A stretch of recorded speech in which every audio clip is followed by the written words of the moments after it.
Merci beaucoup. Alors, c'est une joie profonde de vous accueillir aujourd'hui pour la remise du Grand Prix du Pen Club français, qui est un prix d'exception que nous avons l'honneur de décerner à Boualem-Sansal. Depuis sa création, le Pen Club français est une association internationale d'écrivains, de traducteurs, de journalistes, de poètes, de dramaturges, unis par une conviction simple et radicale. Sans liberté d'expression, il n'y a ni littérature, ni pensée vivante, ni démocratie véritable. Notre association s'inscrit dans cette histoire par ses prises de position, ses campagnes, ses prix. Elle rappelle que la littérature n'est pas un luxe, mais une nécessité pour toute société qui veut rester debout. Selon les organisations internationales de défense des droits humains et de la liberté de presse, ce sont plusieurs centaines d'écrivains, journalistes, poètes, blogueurs et intellectuels qui sont aujourd'hui en prison, en résidence surveillée ou réduits au silence à travers le monde pour avoir écrit un article, un roman, un poème, un post sur un réseau social. À chaque fois qu'un écrivain est arrêté, c'est un pays tout entier qui perd sa voix. À chaque fois qu'un poète est bâillonné, c'est la langue elle-même que l'on mutile. Au cœur de cette lutte pour la liberté de dire, il y a la voix singulière de Boualem-Sansal. Il n'a cessé, livre après livre, de dénoncer les dérives autoritaires, les fanatismes religieux, les corruptions et renoncements, les lâchetés collectives qui menacent nos sociétés. Nous savons à quel prix cette exigence est parfois payée, censure, menaces, mise à l'écart et jusqu'à la privation de liberté. C'est pourquoi aujourd'hui, nous voulons vous dire avec force et joie, oui, réjouissons-nous de sa libération. Que ce Grand Prix du Pen Club français, ce prix d'exception, soit à la fois un hommage, un signe de gratitude et un message adressé à tous les écrivains du monde. Vous n'êtes pas seuls. Je vous remercie.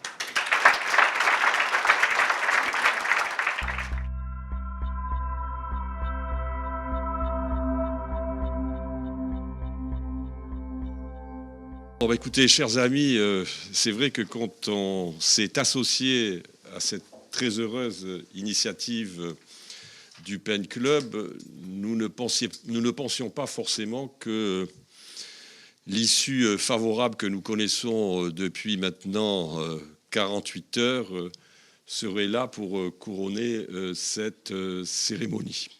Alors quelques mots seulement sur le comité de soutien.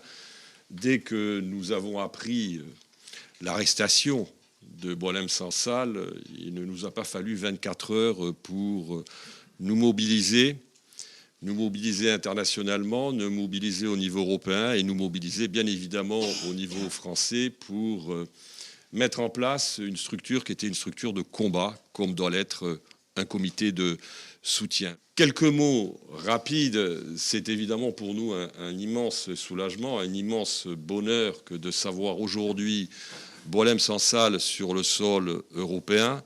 Nous sommes bien évidemment toutes et tous très impatients de le revoir. Et la nécessité surtout, c'est ce qui nous paraissait en tout cas fonder notre combat, de faire en sorte de ne pas oublier celui qui est en prison. Et celui qui était en prison, il faut le rappeler, c'est un homme qui est particulièrement libre et qui est encore plus libre que la plupart des hommes libres. On le sait et tous ceux qui le connaissent personnellement le savent, c'est Boualem-Sansal. Il fallait faire en sorte d'éviter l'oubli, il fallait faire en sorte d'éviter l'indifférence parce que finalement, ceux qui l'avaient incarcéré souhaitaient bien évidemment, et on l'avait compris dès le début, en faire un exemple pour l'ensemble de ceux qui, aujourd'hui, se battent en Algérie pour que la démocratie puisse l'emporter dans un pays où, malheureusement, elle est trop souvent bafouée. Nous attendons tous Boualem, nous attendons tous d'écouter la parole libre de Boualem dans quelques jours, et je suis sûr qu'elle résonnera haut et fort comme elle a toujours résonné, parce que s'il est un écrivain qui symbolise bien la liberté, c'est bien Boualem Sansal. Merci à toutes et tous.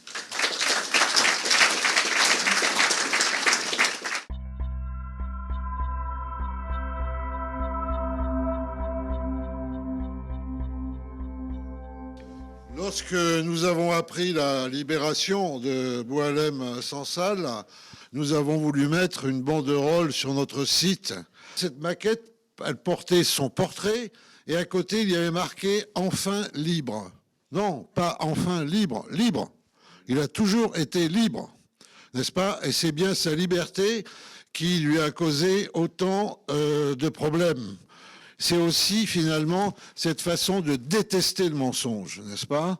Et c'est cette façon aussi que Boualem avait, comme Solzhenitsyn l'avait, de dire que c'était pas à lui, Solzhenitsyn, de partir de Russie, parce qu'il était chez lui, c'était à ceux qui opprimaient la Russie d'en partir, et c'était exactement la formule aussi que, sans avoir lu Solzhenitsyn, employait Boualem Sansal. Alors quand un écrivain est emprisonné, il n'y a pas de oui, mais... Et je crois que Boualem va revenir parmi nous avec sa grande liberté de parole, et nous verrons alors, malheureusement, que les ennemis de la liberté ne sont pas forcément que de l'autre côté de la Méditerranée. Et Boualem nous incitera encore à nous battre, lui qui est si libre. Il nous incitera à nous rendre un peu plus libres que nous ne rêvons même d'être. Merci Boualem.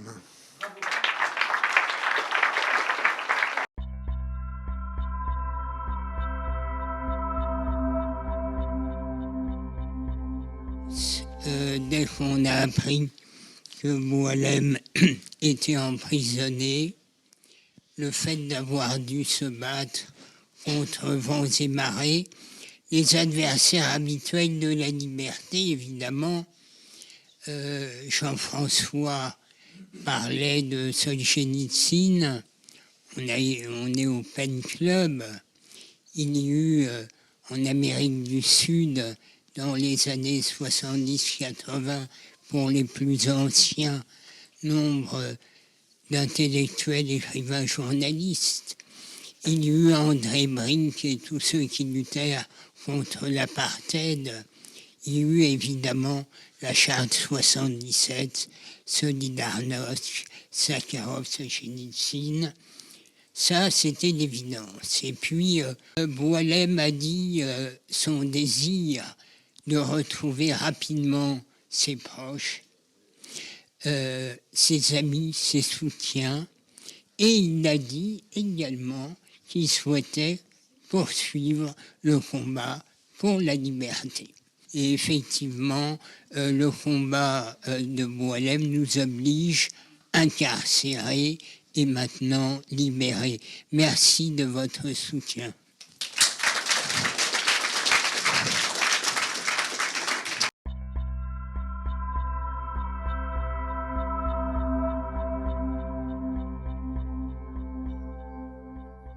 Le système n'est jamais ébranlé par la révélation d'un fait gênant, mais renforcé par la récupération de ce fait. La vie est exubérante et vorace, en bien et en mal. Et ici, en ce siècle, elle l'avait prouvé. Il ne lui avait manqué qu'une chose, le moyen simplement mécanique de courir, occuper les étoiles. Il est des musiques que l'on n'entend que dans la solitude, hors de l'enceinte sociale et de la surveillance policière. Sommes-nous comptables des crimes de nos pères, des crimes de nos frères et de nos enfants? Le drame est que nous sommes une ligne continue. On ne peut en sortir sans la rompre et disparaître. On se refuse la vie, on se place au-dessus d'elle, la considérant comme peu de choses, éphémère et traîtresse en tout cas, pendant qu'elle nous écrase comme grains de sable imperturbable, grandiose, impérissable, et nous fait disparaître sous le tapis. Se découvrir le fils d'un bourreau est pire que d'avoir été soi-même un bourreau. Le bourreau a ses justifications. Il s'abrite derrière un discours. Il peut nier, il peut crâner, revendiquer son crime, que dis-je, son ministère, et affronter fièrement la potence. Il peut se cacher derrière ses ordres, il peut se sauver, changer d'identité, se construire de nouvelles justifications. Il peut s'amender, il peut tout, mais le fils, que peut-il sinon compter les crimes de son père et traîner le boulet sa vie durant?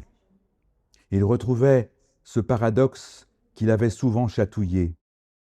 Au charbon des affaires insignifiantes, la police diligente immanquablement de vieux chevaux fatigués de vivre, et la justice des dindonneaux frais et moulus et pâteaux. Cependant que, pour les grands feux, elle dresse la diligence inverse. Purée, à quoi occupe-t-on les autres qui savent et tiennent la forme?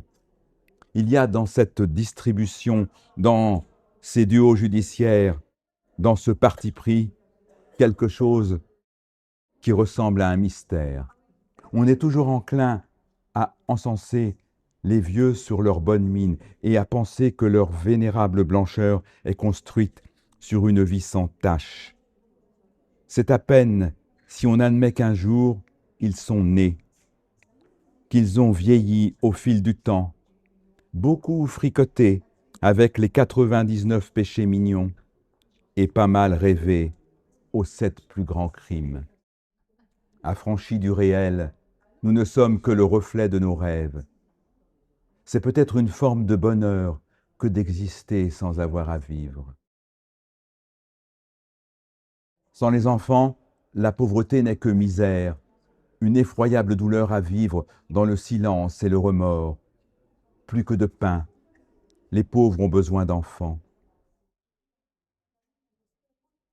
La guerre est finalement une sacrée machine à écourter l'enfance.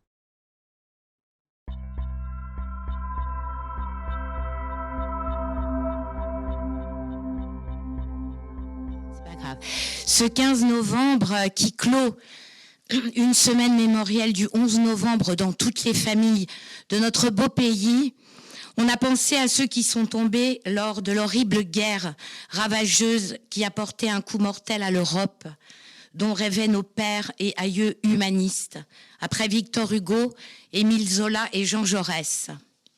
Cette Europe fraternelle et solidaire, telle que Léon Bourgeois a tenté de la configurer dans le cadre d'une première Société des Nations, les écrivains français du Pen Club, Cercle littéraire international, depuis sa fondation en 1921, n'ont eu de cesse de l'incarner et de la promouvoir autour des fondateurs, présidents et secrétaires généraux, Romain Rolland, Anatole France, Paul Valéry, Benjamin Crémieux, Jules Romain, puis pendant et après la Seconde Guerre mondiale autour de Georges Duhamel, François Mauriac, Jean Schumberger, André Chausson, Yves Gandon, Pierre-Emmanuel, Georges-Emmanuel Clancier, René Tavernier, Solange Fasquelle, Jean Orizet, Jean Blot, Sylvestre Clancier, ayant à ses côtés Philippe Pujas, Jean-Luc Despax, Laurence Patton, avant de passer le flambeau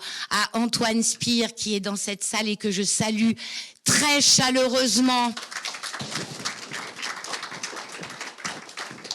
Au début du siècle, nous étions activement présents à Moscou et à Saint-Pétersbourg pour soutenir nos amis écrivains russes, déjà menacés. En 2002, nous remettions à Václav Havel, au Festival d'Avignon, avec une plume d'or, un stylo, Namiki, gravé symboliquement « Vérité et liberté », le Grand Prix du Pen français. ce même Grand Prix délivré de façon exceptionnelle, nous le délivrons aujourd'hui à Boualem-Sansal pour l'honorer et l'accompagner après la terrible épreuve qu'il vient de subir en tant qu'écrivain dans sa chair et son corps, après avoir courageusement continué à dire et à écrire ce qui lui tient à cœur. Sylvestre Clancier, président d'honneur du Pen Club français, ancien administrateur de la Société des gens de lettres, du Conseil permanent des écrivains et de l'Europe Writers Council à Bruxelles. Merci beaucoup.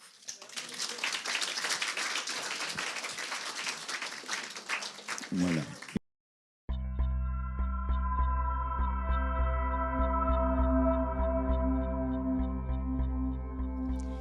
Comme jeune fille, quelle chance j'ai eue de pouvoir m'approcher des grands écrivains de notre temps, de rencontrer à Cuba et aussi au Brésil, Jorge Amado par exemple, Gabriel Garcia Marquez, de parler à Iris Murdoch à Londres, ou encore en France, de pouvoir parler et de dialoguer avec Michel Leiris, avec Jean Genet, avec Jean-Paul Sartre, Simone de Beauvoir, d'avoir comme collègue plus tard à l'UNESCO Cortázar, le merveilleux Cortázar, René de Pestre de l'Haïti, qui avait tant souffert à Cuba et qui est venu parmi nous et qui a écrit sous ma férule, parce qu'il était dans mon service, son grand livre « Alléluia pour une femme jardin »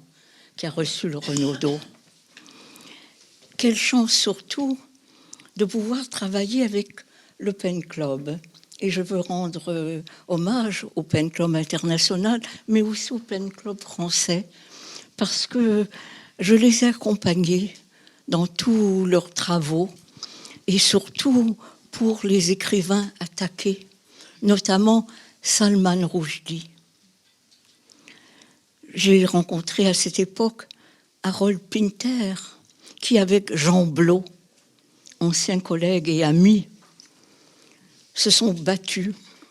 Et je vois encore comment il était exfiltré de la salle Salman Rushdie et il était défendu par le Pen Club, ainsi que Václav Havel et d'autres moins connus. Mais aujourd'hui, c'est à titre personnel que je m'adresse à vous. Je suis, comme plusieurs parmi vous, une lectrice infatigable. Ma patrie est vraiment la littérature.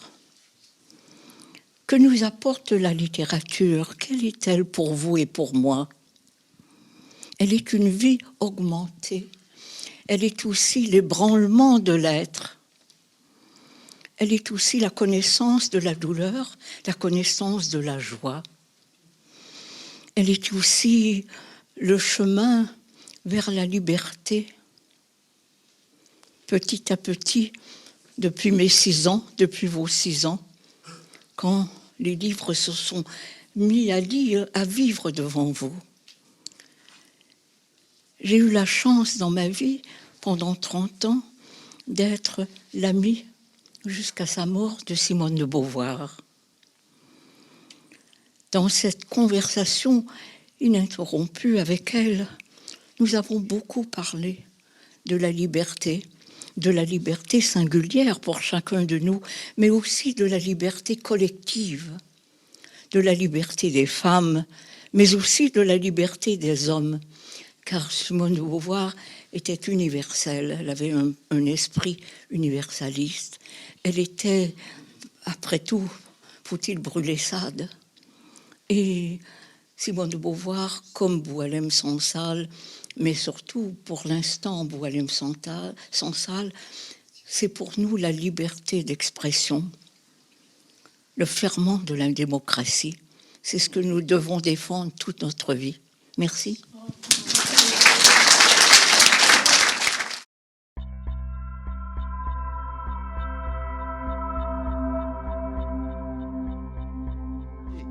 Il n'y a pas en France 2 lignes, il n'y a pas eu sur cette affaire 2 lignes. La ligne 12, tous, qui aurait, avec sa méthode, comme dit le président de la République, le Premier ministre et le vaillant ministre des Affaires étrangères auraient trouvé le chemin, etc. Et la ligne maudite de M. Retailleau. Non, il y a eu deux lignes, en fait. La ligne de l'insoumission, de la liberté des écrivains, de la société civile qui s'est mobilisée, et la ligne Norpois, comme disait Proust, avec les vieilles méthodes de la diplomatie usée. Et c'est la société civile, les écrivains, les lecteurs, les libraires, les poètes, qui ont gagné contre le cynisme d'État qui essaye aujourd'hui de réécrire l'histoire. Voilà.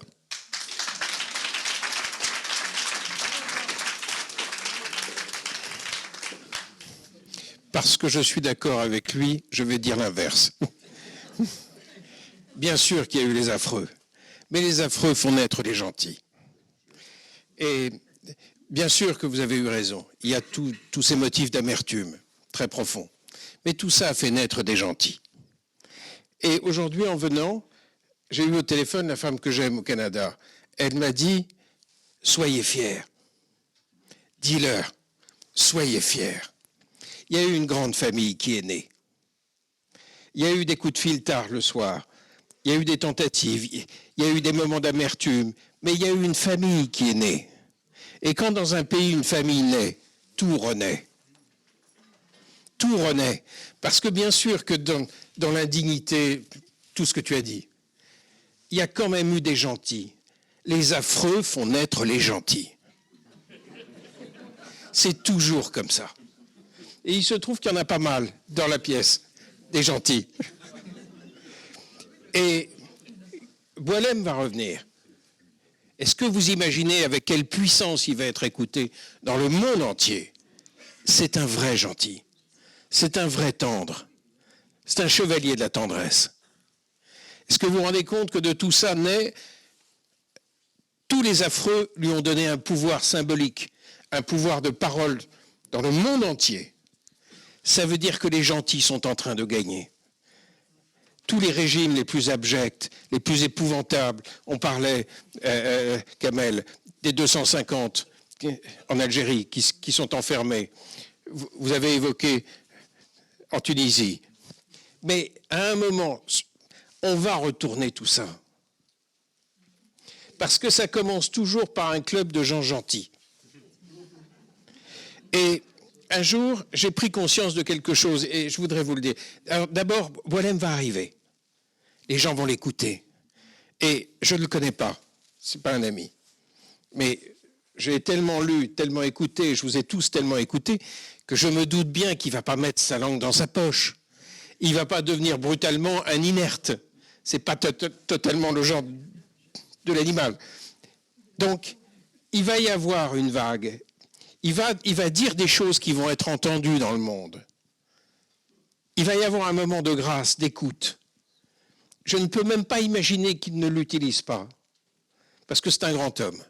C'est-à-dire que ce n'est pas un homme qui roule pour lui. Et voilà. Donc, comme disait tout à l'heure ma Canadienne, soyez fiers.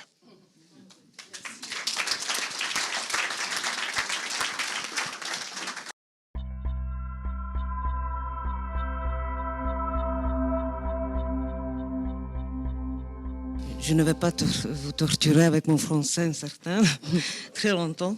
Je suis là pour remercier à vous pour cette invitation à Pen Club, à Carole et Francis. Ah oui, ah oui.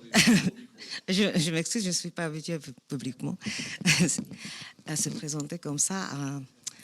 Mais chère madame, alors le Pen Club français, ses adhérents, les membres de son comité directeur ont le grand honneur de vous remettre le grand prix du Pen Club français pour votre père, Monsieur Boualem Sansal, au nom de son œuvre, au nom de l'homme qu'il est, libre et irréductible. Et je vous remercie infiniment pour votre présence et pour votre confiance, madame. Merci pour ce prix.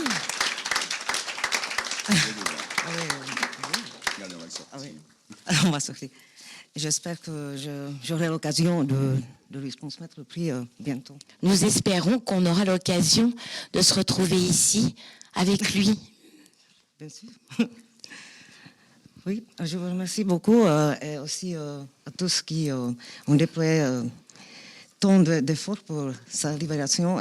Il est libre déjà, c'est fini, alors il est libre. Il est libre. Oui. Et réjouissons-nous, Monsieur Boualem Sansal est libre et j'espère qu'il sera bientôt avec nous.